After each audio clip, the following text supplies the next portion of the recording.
and with that move into the development of sustainable biojet fuel. We will also look into ways of production and supply. This is the world's first. Qatar Airways announces plans along with Airbus, Qatar Petroleum and the Qatar Foundation to research and develop biofuel for aviation.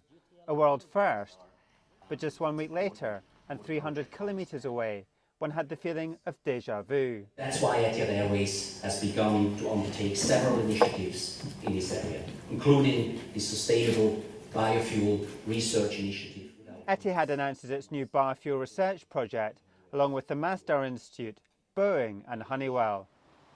Like many countries around the Gulf, Qatar is investing more in alternative energy. Last year, Qatar Airways became the first airline to fly a flight using gas-powered jet fuel, and now it's investing in biofuel.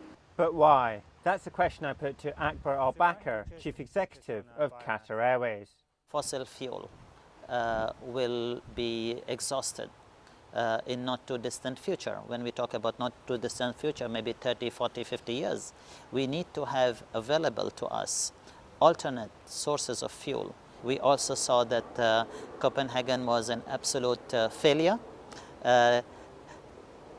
gave us the extra incentive to do this announcement and go to the second phase. But the production of biofuel is not without its critics.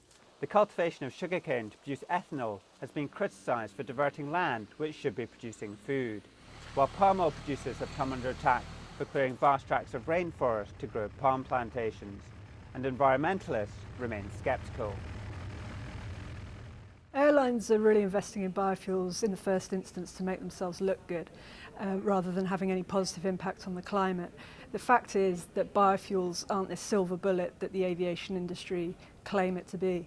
The technology is in its very, very early stages. It's not clear whether it's a good investment for airlines. They may not be able to use biofuels in a cost-effective way. It may be so expensive for them to use biofuels that it cuts into their profit margins. But one answer could lie a matter of miles off the coast of Abu Dhabi, and the BBC was given exclusive access to go there.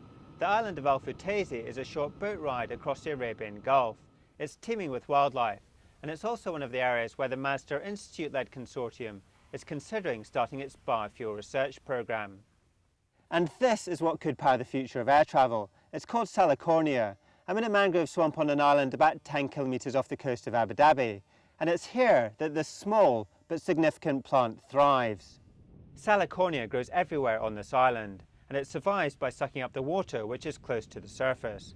The Masdar Institute, along with Etihad, Boeing and Honeywell, plan to raise shrimp and fish to create an ecosystem where the fish effluence is used as a fertiliser for the mangrove swamps in the Salicornia. The seed of the plant would then be harvested and processed to make biofuel. So our project uses desert conditions or arid land which isn't going to be used for food production or for anything else, if you like. It does not use fresh water. It uses very salty water, which is abundant around here in the salty oceans.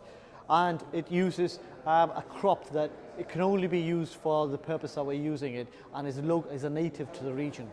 So when you take all of that, then you have a next generation biofuel source which does not impact on food, does not impact on fresh water, does not impact on land use.